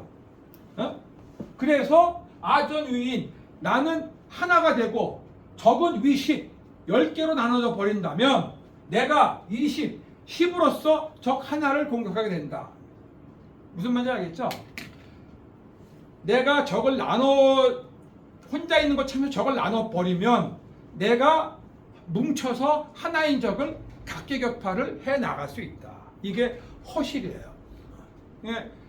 군사적 용어로 얘기하면 집중과 절약이라고 얘기를 해요. 전쟁의 원칙 중에. 병력을 어디서 집중하려면 어떻게 해야 돼요? 어느 한쪽은 분명히 절약해야 되죠. 모든 곳에 다 병력을 둘 수는 없잖아요. 여러분이 지금 주식 투자한다 그러면 모든 데다가 다 돈을 몰빵할 수 없잖아요. 한 군데, 요자 같으면 삼전에다가 몰빵해야지 되는 것처럼 한 군데에 집중을 하면 한 군데는 분명히 절약을 해야 되는 것이죠. 내가 절약하는 곳에 적이 많이 와야 되고, 내가 집중한 곳에 적이 적게 오도록 만들어야 집중한 놈이 적게 온 적을 한 번에 때려잡죠. 이게 허실이라는 거예요. 전쟁에서. 15분 남았네. 일곱 번째, 군쟁이라고 하는 것은 아까 얘기했어요. 이 손자병법에서의 싸우는 방법은 원정이에요. 원정. 자기 나라에서 싸우는 게 아니라 가서 싸우는 거야. 가서 싸우니까 어떻게 되겠어요? 먼 길을 가야 돼. 행군해서 가야 돼요. 그것을 가르쳐서 군쟁이라고 했어요. 누가 유리한 위치에 먼저 가서 좋은 것을 쟁취하느냐라고 하는 거예요. 그래서 여기서 나오는 유명한 단어가 우직지계라고 하는 말이에요. 우직지계. 돌아가는 길이 빠르게 가는 것이다 라고 하는 말이 현재병법에서 나온 거예요. 군쟁 지난자 이유 위직 이위하니라. 군쟁이 어렵다는 것은 먼 길을 고등길로 삼고 해로운 것을 이루고 것을 만들어 하기 때문이다. 이게 뭐냐면 가기는 가야 되는데 먼 길을 가야 되고 가다 보면 여러 가지 환란이 생기기 때문에 가는 길이 어려운 것이다. 군쟁이라는 것이 그게 어려운 것이다. 그런데 그렇다고 하여 빠른 길만 쫓아서 가려고 하게 되면 올바르지 않다. 우기도 이유지일이, 그 길을 내가 멀리 돌아간다고 하더라도 후인발 선인지, 후발제인이란 말 들어봤죠? 후발제인, 먼저 나중에 출발했는데 먼저 도착하더라. 후발제인, 후인발 선인지, 나중에 출발했지만 거기에 먼저 도착해야 되는 것이 차지 우직지개다. 이것이 바로 돌아가는 것이 빠르게 가는 방법이다 라고 하는 거예요. 여러분들 살다 보면 조금 손해보는 것 같지만 돌아가는 게 어떤 때 보면 그때 그 결심을 잘했지 라고 하는 일이 있을 거예요. 이것이 바로 손자가 얘기한 우직지개라고 하는 거예요. 맨날 질러가는 거, 골프 치면 이렇게 쇼코스로 가는 게 좋은 것 같아서 질러 쳤는데 산등성 들어가서 오비 내는 경우가 있는 거랑 똑같은 거예요. 삶의 지혜에서도 한 번쯤 생각해 볼 수 있는 것이죠. 8번째는 구변이라고 하는데 여기 이 구자가 많이 나와요. 구변, 구지 이렇게 나오는데 구자라고 하는 숫자는 9개를 나타내긴 하지만 9개만의 뜻이 아니라 많은이란 뜻이에요. 많다. 그냥 엄청나게 많다라고 할 때도 중국에서는 구자를 쓰니까 어마어마한 변화 뭐 이렇게 생각해도 돼요.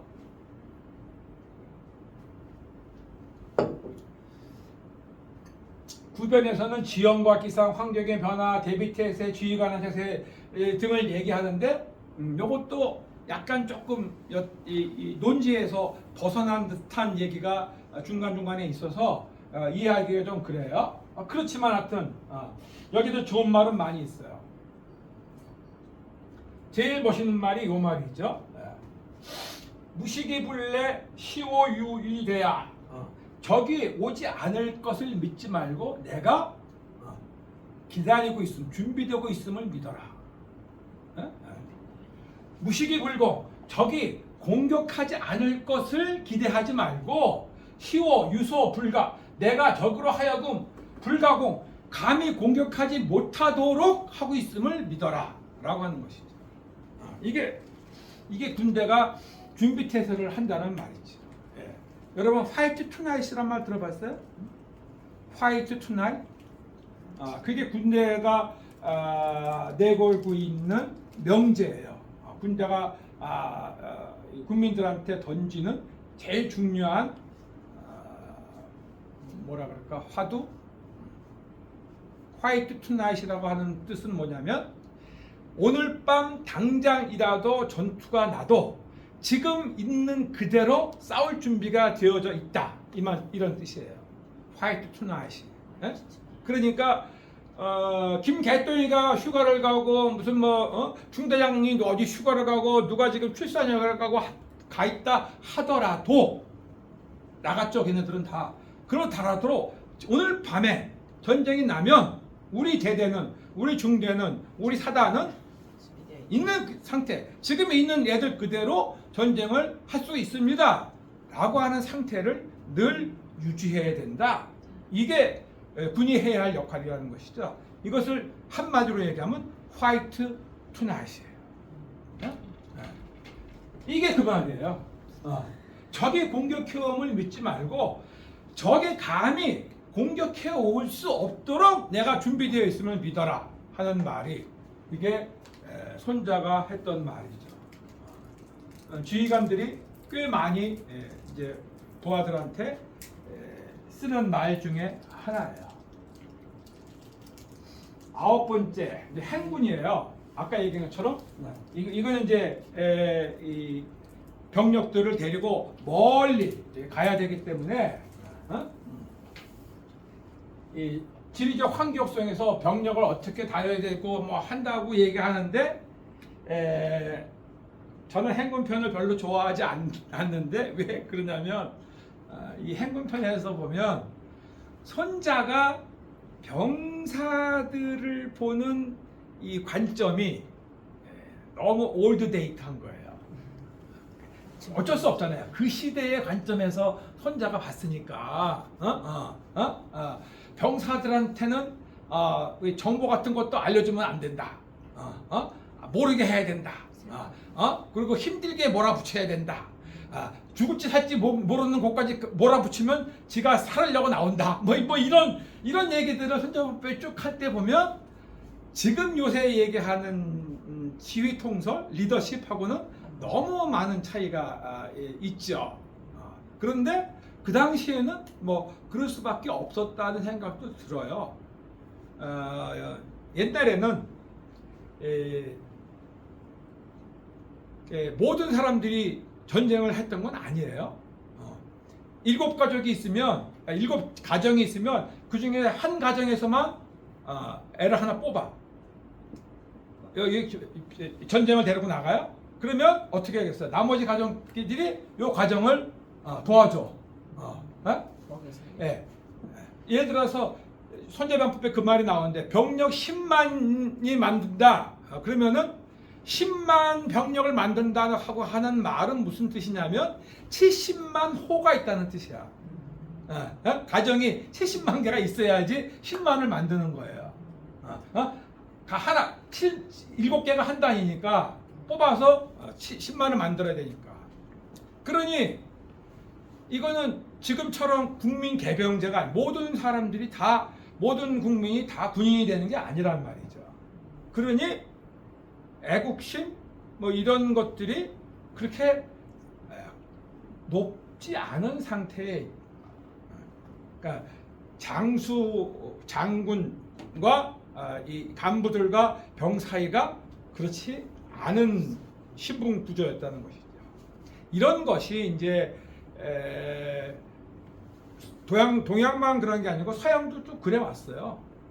귀족들, 서양도 귀족들은 우리가 아는 기사 뭐 이런 사람들은 말 타고 싸웠고 뭐 이런 것들이죠. 나머지는 어떤 사람들이냐면 용병이었어요. 돈 주고 사는, 돈 주고 돈 받고 목숨값으로 전쟁터 가는 사람이에요. 그게 군인이 영어로 뭐죠? 솔저자, 솔저. 솔저라고 하는 말이 뭐냐면 졸트라고 하는 돈을 받는 놈이라는 뜻이야. 졸트를 받는 놈이 솔저야. 용병이라는 뜻이었어요. 원래 나올 때. 그랬는데 이것이 쭉 가다가 나라를 위해서 우리가 몽땅 한번 이 국민 군대를 만들어 보자라고 했던 첫 번째 나라가 프랑스인 거예요. 불란서가. 불란서 대혁명이 일어나고 나서 시민혁명이 되고 나니까 이제 국민들이 나라의 주인이 됐잖아요. 그 전까지는 왕정이었잖아, 왕정. 그러니 불란서 이후 때부터는 애국심으로 뭉친 군대가 형성됐지만 그 전까지는 다 목숨이 자기 가정 생활인가 뭐 이런 것들 때문에 온 군대니까 조금 군대 역할이 군인들의 역할이 달랐어요. 그래서 이 행군이라고 하는 여기도 별로 뭐 그런 얘기들이 있어서 별로 안 좋은 그래요. 자, 시편은 지형이에요. 지형도 마찬가지인데 지금 지형을 현재의 우리 상황에 갖다 붙이면 또 별로 의미가 없기 때문에 지형도 별 크게 중요한 편수는 아닌데 손자가 얘기하기를 지형에는 6가지가 있다 이렇게 얘기를 했어요. 그 6가지는 이러이러한 지형이다 라고 얘기하는데 뭐 그냥 보면은 상식적으로 맞는 얘기니까 뭐 그런 것이죠. 중요한 건 뭐냐면 요거죠. 지피지기면 승례불태. 앞에 있는 얘기하고 약간 조금 바뀌었어요. 그 다음에 지천지지면 승례가전이라. 하늘도 알고 땅도 알면 기상기후와 땅의 형태라든가 이런 걸 다 알면 승례가전, 온전하게 승리를 이룰 수 있다 이렇게 얘기했어요. 제가 왜 이 얘기를 강조하냐면 손자병법 중에서 손자가 가장 좋아했던 말을 하나만 고르시오라고 하면은 온전전자예요. 요거. 싸움 전자가 아니고 온전전자예요. 싸워도 온전히 이긴다. 전승이 싸워서 이긴다는 뜻이 아니고 온전히 이긴다. 성을 공격해도 온전히 성을 부시지 않고 그대로 성을 해야지 요것이 진짜 전승이다. 이렇게 손자는 봤던 거예요. 왜? 그게 다 자기 재산이 되니까. 그래서 손자는 요 전자를 좋아했고 두 번째로 좋아했던 것 자가 리자예요. 리. 이익할 때 리 있죠? 리. 그게 손자는 이익을 따져봐야 된다 하는 얘기를 엄청나게 많이 했어요. 그 이자가 하는 말이 요새로 얘기하면 이익이에요. 이익, 그죠? 이익. 내셔널 인터레스트라고 얘기해서 그것을 국가 이익이라고 부르는 거예요. 국가가 추구해야 할 가장 중요한 명분이 뭐냐? 그러면은 하나는 국가 가치요, 두 번째는 국가 이익이라고 얘기를 해요. 국가가 추구하려고 하는 가치가 있고 국가가 당연히 해야 할 의무가 국가 이익을 실현하는 거예요. 왜 트럼프가 이란을 공격했을까요? 가치 때문에? 가치는 아니죠. 국가 이익 때문이에요. 내셔널 인터레스트. 국가 이익. 어떤 이익? 핵을 만약에 이란이 가지고 있다면 그 핵이 차후에 미국의 이익에 영향을 줄 것이라고 봤기 때문에 핵을 했는데 핵 문제가 갑자기 원유 문제, 호르무즈 문제가 되면서 국가 이익이 갑자기 다른 걸로 바뀌고 시작하면서 전쟁이 꼬여지는 거란 말이에요. 그게 그 이익이란 말이죠. 그 이익을 손자가 이미 2500년부터 얘기했어요. 전쟁에서 있어서의 따져봐야 할 것은 이익을 누가 많이 내느냐 하는 것이다 라고 봤다는 것이죠. 아홉 번째는 구지예요. 마찬가지. 여기서 9개의 지형을 얘기를 하긴 했지만 9개라고 하는 것은 많은 지형이 있다라는 뜻이에요. 이것도 보면 뭐 하는데 이것을 현대전에서는 이 내용을 갖다가 적용할 수도 없고 적용할 필요도 없어요. 그런데 뭐 이런 것이 있어요. 여기 보면은 13편 중 가장 분량이 많은데 분량이 많은 이유가 앞에 얘기했던 것처럼 여기에 갑자기 이런 말들이 막 또 등장하기 때문에 땅 얘기하다가 이상한 다른 얘기가 막 덧붙여져 가지고 13편 중에 이 편이 얘기가 많아졌어요. 그러니까 좀 이상하다는 거죠. 그 얘기가 바로 요거예요. 요 14편 중에 요 말이 나온단 말이에요. 뭐라고 얘기했냐면 용병을 잘하는 자는 상산이라고 하는 산에 살고 있는 소련이라고 하는 뱀 같아야 된다. 이놈은 머리를 치면 꼬리가 달라들고 꼬리를 치면 머리가 달라들고 가운데로 치면 머리와 꼬리가 동시에 달라들어서 공격한다. 이 말이 무슨 뜻이냐면 아주 변화무쌍하게 상황에 맞도록 용병을 하는 자가 돼야 된다 하는 것이죠. 여기 솔련이라고 하는 뱀을 가지고 얘기를 했어요. 근데 이게 구지를 얘기하다가 왜 땅 얘기하다가 갑자기 이 얘기가 나왔냐 하면은 이것도 별로 설득력이 없는 얘기가 좀 됐어요. 12번째는 화공이에요. 옛날엔 전쟁을 불로 많이 했으니까 화공에도 5가지가 있다 해서 뭐 화인, 화적, 화치, 화고, 화대 뭐 이렇게 쭉 해가지고 5가지 설명했어요. 그때 전쟁으로는 분명히 그래요. 그랬는데 화공을 얘기하다가 갑자기 뒤에서 또 다른 얘기를 해요. 아까 얘기했죠? 철저하게 잘못됐네요. 철저하게 이익을 계산해서 용병을 해야 된다라고 하면서 이렇게 군주는 분함을 못 이겨서 군대를 일으켜서는 안 되며 장수는 성난일로의 전투를 끌려서는 안 된다. 요새 지금 트럼프한테 딱 빌려주면은 맞는 말이에요. 감정 조절이야. 왜 그러냐면 분노는 다시 기쁨이 될 수 있다. 노가 이 복희. 분노는 다시 기쁨이 될 수도 있고 성난 것은 다시 즐거워질 수 있지만 망한 나라는 다시 사라질 수 없고 죽은 놈은 다시 부활할 수 없기 때문에 그렇다. 그러니 전쟁은 반드시 불가불찰려라. 고민하고 또 고민해서 전쟁을 해야 한다라고 손자는 강조를 했죠. 용감 마지막 편이에요.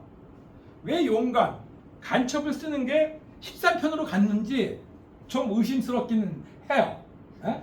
아까 얘기했던 그 말, 지금 막 얘기했던 이 전쟁은 뭐 하는 말을 끝으로 맺었으면 그나마 나았을 텐데 갑자기 용간으로 나와가지고 간첩 얘기를 하는 거야. 간첩은 이런 종류가 있다 해가지고 간첩이 5개가 있다. 그래서 간첩의 종류 5개를 쫙 읊었어요. 그러면서 장수와 왕은 간첩에 대해서 특히 관심을 갖고 운영을 잘 해야 됩니다라고 했어요.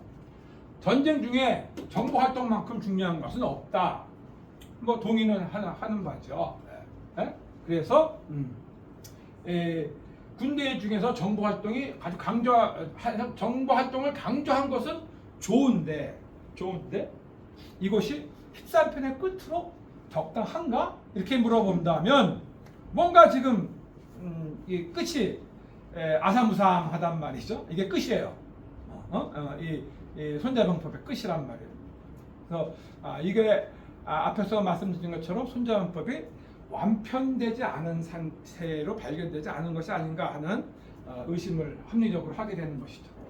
자, 지금까지 제가 1시간 반, 3번 지났네. 하느라고 강의를 했습니다. 혹시 질문 있으면 질문 받겠습니다. 질문이요?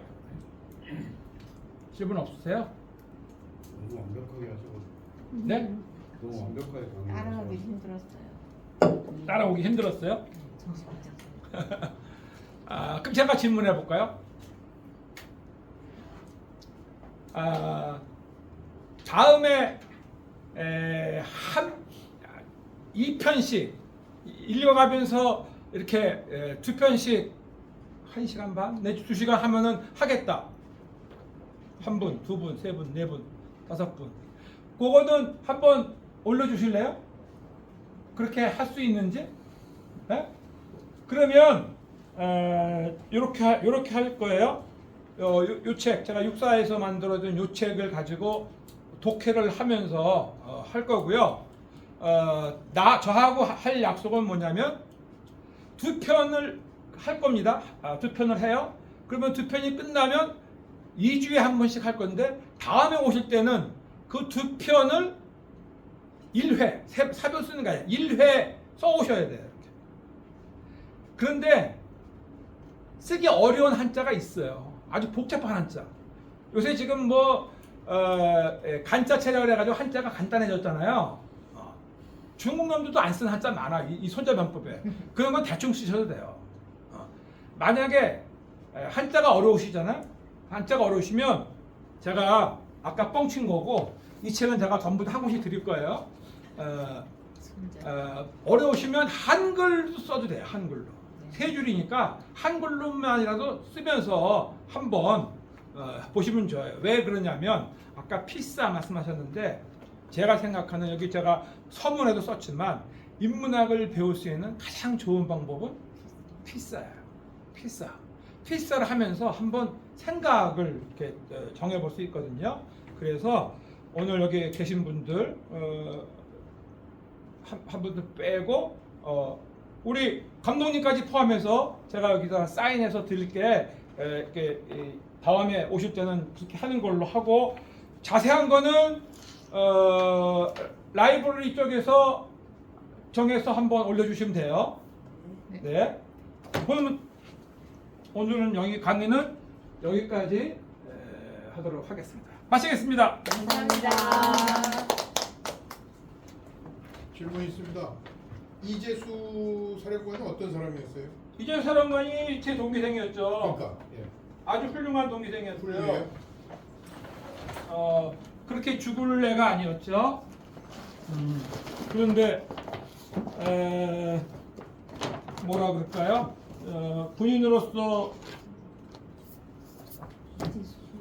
군인으로서 견딜 수 없는 그러한 명예에 대한 뭐 이런 것들이 못 지켜져서 본인이 마지막에 아니 이름 써드려야 돼. 이름 마지막 수단으로 한 것이 아닌가라고 저는 생각이 생각을 해요. 안타깝게 생각하죠. 3스타를 저랑 같이 됐어요. 재수가. 요건 남은 거. 그래서 지금 저희 집에 사진이 하나 있는데 늘 아침마다 사진에 저하고 이재수가 대통령한테 이렇게 삼점검에 그 수치받는 사진을 맨날 봐요. 제가 여기 성함을 써드릴 테니까 성함을 정확하게 알려주셔야 돼요. 오타자가 나지 않게. 이름을 네. 정광국. 여기다 써주세요. 뒤에다가 그냥 볼펜 줄까요? 너 방금 있었잖아.